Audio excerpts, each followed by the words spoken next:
Hi and welcome to Luminize Foundation. आज का जो हमारा डिस्कशन है दैट इज़ डे 45। ये क्वेश्चन बेस्ड है ट्यूबरक्लोसिस और न्यूट्रिशन के बीच के लिंक के ऊपर। सो रिसेंटली लेंसेट नाम की एक एनजीओ उन्होंने एक स्टडी कंडक्ट करी थी इंडिया में, जिसमें उन्होंने न्यूट्रिशन और ट्यूबरक्लोसिस के बीच में क्या रिलेशन है वो एक लिंक एस्टेब्लिश करने की कोशिश की थी। सो इसी कंटेक्स्ट में हम ये क्वेश्चन डिस्कस करते हैं कि discuss the link between undernutrition and tuberculosis and the various steps aimed at improving the nutrition of TB patients. So we'll attempt to write an answer for this question. So इस question के दो parts हैं। सबसे पहले तो हमको under nutrition और tuberculosis के बीच में लिंक डिस्कस करना है। सेकेंडली गवर्नमेंट ऑफ इंडिया ने क्या स्टेप लिए हैं न्यूट्रिशनल स्टेटस को इम्प्रूव करने के लिए टीबी पेशेंट्स के, उस बारे में हमको डिस्कशन करना है। तो let's start with our answer. Intro में will discuss about tuberculosis in brief. Tuberculosis का इशू क्या है, कैसी डिसीज़ होती है, क्या इसके साथ इश्यूज एसोसिएटेड हैं, एंड इससे रिलेटेड एक स्टैटिस्टिक हमको पता होना चाहिए। तो ट्यूबरकुलोसिस एक बैक्टीरियल इन्फेक्शन है जो माइकोबैक्टीरियम ट्यूबरकुलोसिस नाम का एक बैक्टीरिया कॉज करता है। ये किसी की कफिंग या स्नीजिंग, जब कोई पर्सन इन्फेक्टेड हो तो उसके क्लोज में रहने से उसकी कफिंग या स्नीज के थ्रू वो इन्फेक्शन आपको स्प्रेड हो सकता है। अगर स्टैटिस्टिक की बात करें तो around 1.5 million people every year, around 15 lakh people every year die from tuberculosis, and this makes it one of the top 10 reasons for the death of the people across the world.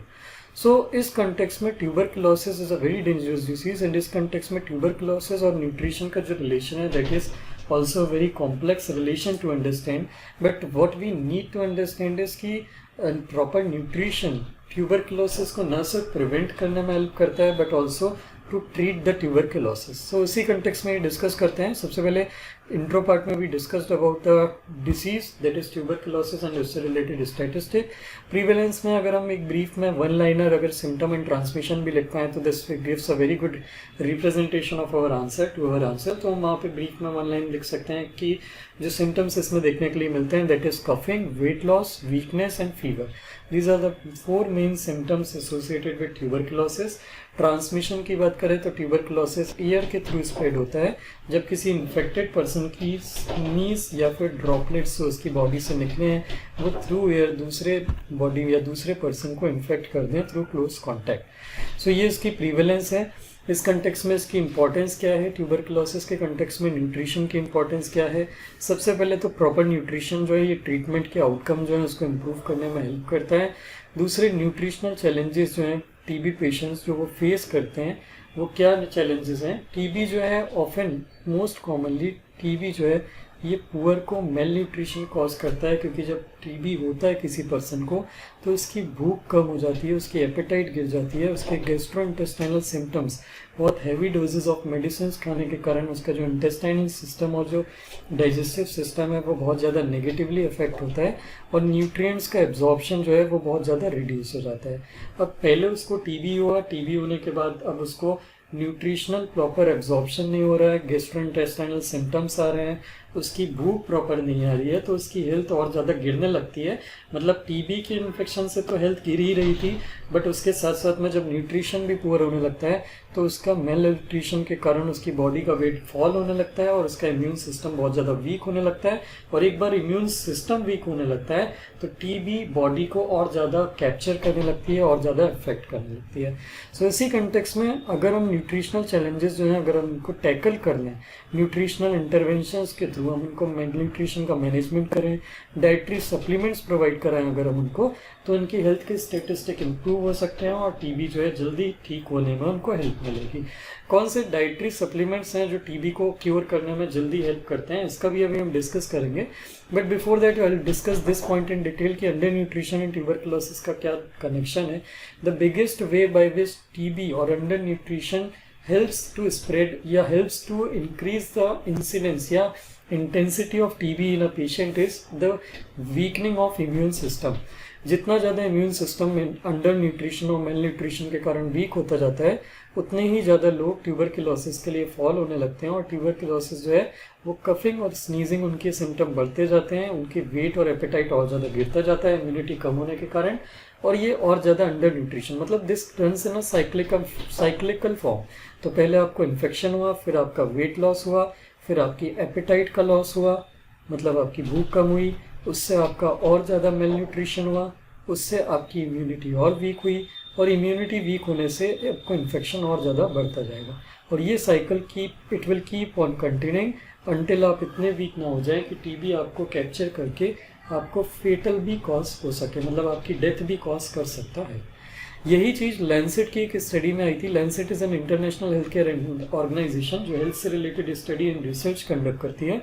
तो उन्होंने झारखंड में एक study conduct करी थी जिसमें उन्होंने ये बताया था कि अच्छी डाइट डिसीज़ के इंसिडेंस, ना सिर्फ डिसीज़ के इंसिडेंस को कम करती है, मतलब द स्प्रेड ऑफ टीबी उसको ना सिर्फ उसको कम करती है, बल्कि ये टीबी पेशेंट्स में जो डेथ होती है उन डेथ के नंबर को भी रिड्यूस करती है। और एक स्टडी के अकॉर्डिंग, उनकी स्टडी के अकॉर्डिंग, अगर टीबी होने के बाद इनिशियली न्यूट्रिशन को प्रॉपर रखने की कोशिश की जाए तो जो वेट गेन होता है, मतलब वेट गिरने के बाद जो इमीडिएट रिकवरी होती है फूड न्यूट्रिशन प्रॉपर करने के थ्रू, उससे टीबी की रिस्क ऑफ, मतलब जो रिस्क ऑफ डेथ है वो 60% तक रिड्यूस हो जाती है। तो this shows how much important nutrition plays the role of protecting people suffering from tuberculosis या टीबी।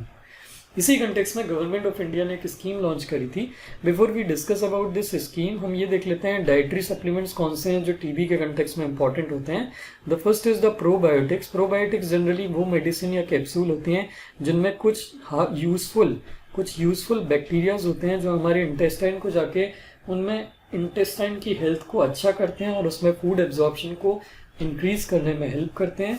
तो ये गैस्ट्रोइंटेस्टाइनल या डाइजेस्टिव सिस्टम को ठीक करने में, हील करने में हेल्प करते हैं जो टीबी के कारण उसमें डैमेज हुई है। The second is omega 3 fatty acid.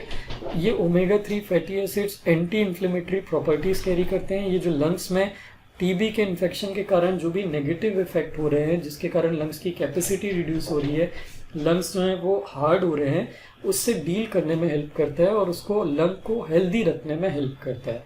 And the third is vitamin D. ऐसा देखा गया है कि जिन लोगों को टीबी होता है उनके विटामिन डी के लेवल्स बहुत गिर जाते हैं, तो विटामिन डी के न्यूट्रिएंट्स प्रोवाइड कराना अलग से उनके इम्यून सिस्टम को स्ट्रॉन्ग करने में हेल्प करता है, जिससे they will be able to recover soon from tuberculosis. इसी कंटेक्स्ट में इन्हीं चीज़ को ध्यान में रख के, न्यूट्रिशन की इंपॉर्टेंस को ध्यान में रख के गवर्नमेंट ऑफ इंडिया ने एक स्कीम निकाली थी जिसका नाम था निक्षय पोषण योजना। ये स्कीम 2018 में ministry of health and family welfare ने निकाली थी। इसमें जितने भी टीबी के पेशेंट हैं उनको हर मंथ उनके अकाउंट में डायरेक्ट बेनिफिट ट्रांसफ़र के थ्रू 500 रुपीज़ पर मंथ डाले जाते हैं उनकी न्यूट्रिशनल नीड्स को फुलफिल करने के लिए। और ever since this scheme has been launched till 2022 इन्होंने, गवर्नमेंट ऑफ इंडिया ने ₹1488 करोड़ स्पेंड कर दिए हैं 5.73 मिलियन नोटिफाइड बेनिफिशियरीज को। दैट शोज कि कितना गवर्नमेंट न्यूट्रिशन के कंपोनेंट पे एम्फेसाइज कर रही है और वर्क कर रही है। हालांकि इस स्कीम के इम्प्लीमेंटेशन में कुछ चैलेंजेस अभी भी आ रहे हैं। पहला चैलेंज क्या है कि लोगों के बीच में इस स्कीम को लेकर अवेयरनेस नहीं है, तो जो टीबी के पेशेंट है they don't enrol themselves in this scheme and उनको डीबीटी के बेनिफिट नहीं मिल पाते। दूसरा, एक्सेसिबिलिटी। कई सारे सेंटर्स में न्यूट्रिशनल कंपोनेंट या न्यूट्रिशनल एलिमेंट सप्लीमेंट्स जो होते हैं उनकी अवेलेबिलिटी नहीं होती जो टीबी के पेशेंट्स को अवेल कराई जा सके। The third is inconsistent quality of nutrients या फूड। जो भी मील के अंदर में, जो नेशनल फूड सिक्योरिटी एक्ट के अंदर में जो भी फूड कंपोनेंट प्रोवाइड करा जाते हैं उनमें डाइवर्सिटी लेस होने के कारण एंड राइस एंड व्हीट में एम्फेसिस ज़्यादा होने के कारण वहाँ पे न्यूट्रिशनल डाइवर्सिफिकेशन या विटामिन एंड मिनरल्स की उतनी ज़्यादा सप्लाई नहीं हो पाती टीबी पेशेंट्स को जितने की उनकी नीड है। इस कंटेक्स्ट में गवर्नमेंट ने rice fortification and wheat fortification भी स्टार्ट किया है जो एडिड मिनरल्स और विटामिन ऐड करता है राइस और व्हीट में, ताकि extra minerals and nutrients TB patients को मिल पाएँ। The fourth is Nikshay Mitras. Nikshay Mitras क्या बोलते हैं? ये कुछ ट्रेंड प्रोफेशनल्स होते हैं रूरल एरियाज में जो टीबी के पेशेंट्स की केयर करने का काम करते हैं। हालांकि the issue is Nikshay Mitraz की जो ट्रेनिंग है, ये ट्रेनिंग का इंफ्रास्ट्रक्चर बहुत पुअर है और उस कारण से इनकी इनएडिक्वेट ट्रेनिंग होने के कारण निक्षय मित्रा टीबी पेशेंट्स को उतने अच्छे से गाइड नहीं कर पा रहे जितने अच्छे से they should be able to guide them. So these are the challenges being faced by Nikshay Poshan Yojana and the benefits associated with this scheme. This completes our body part of our answer. We'll end this answer by conclusion. So conclusion में we'll write down कि government ने एक national strategic plan बनाया है जिसके अंदर में उन्होंने टारगेट किया है या एम बनाया है कि वो टीबी को 2025 तक एलिमिनेट करेंगे एंड लोगों को इस चीज़ से अवेयर कराने के लिए कि टीबी से डील कैसे किया जा सकता है उसी से डील करने के लिए उन्होंने कैंपेन भी निकाला है, दैट इज टीबी हारेगा देश जीतेगा कैंपेन। बट गवर्नमेंट का ये कैंपेन तभी सक्सेसफुल होगा जब गवर्नमेंट एडिक्वेटली लोगों तक ये बात पहुंचा पाए कम्युनिटी पार्टिसिपेशन के थ्रू कि आप लोगों को अपने न्यूट्रिशन और फूड का बहुत अच्छे से ध्यान रखना पड़ेगा। अदरवाइज हमारी जो स्कीम है, गवर्नमेंट की जो स्कीम्स हैं, जो मेडिसिनल एस्पेक्ट पे काम करती हैं, जो सर्विलेंस पे काम करती हैं, जो ट्रैकिंग पे या ट्रीटिंग पे काम करती हैं, वो स्कीम्स इतनी सक्सेसफुल नहीं हो पाएंगी। And India is also working on developing 2 vaccines for tuberculosis right now, जो जैसे जैसे डेवलप होंगी वैसे वैसे उनके रिजल्ट आएंगे। एंड उसके बाद जब हम टीबी की वैक्सीन, अभी ये क्लिनिकल ट्रायल के फेज़ में है, जैसे ये सक्सेसफुल होंगी then we'll be able to work on preventive aspect as well, जहाँ पे we'll be able to treat या क्योर या end the epidemic or the prevalence of tuberculosis across the country. So this was our answer. सबसे पहले intro में we'll discuss in brief about tuberculosis, then we'll discuss in brief about the link between the nutrition and tuberculosis and how nutrition is very important for increasing the immune system dealing with tuberculosis. Then we'll discuss about the Nikshay Poshan Yojana, which has been released or launched by government to deal with tuberculosis, to address the nutritional aspect of tuberculosis. And lastly, we'll conclude our answer with the targets set by government and the recommendation associated with it कि government को अगर ये ambition achieve करना है, aim achieve करना है, तो उनको क्या steps इस regard में लेने पड़ेंगे. So I hope this answer was able to add some value to this topic in your personal knowledge. If you like the video, please do share it with your friends preparing for exam. Thank you very much for watching the video.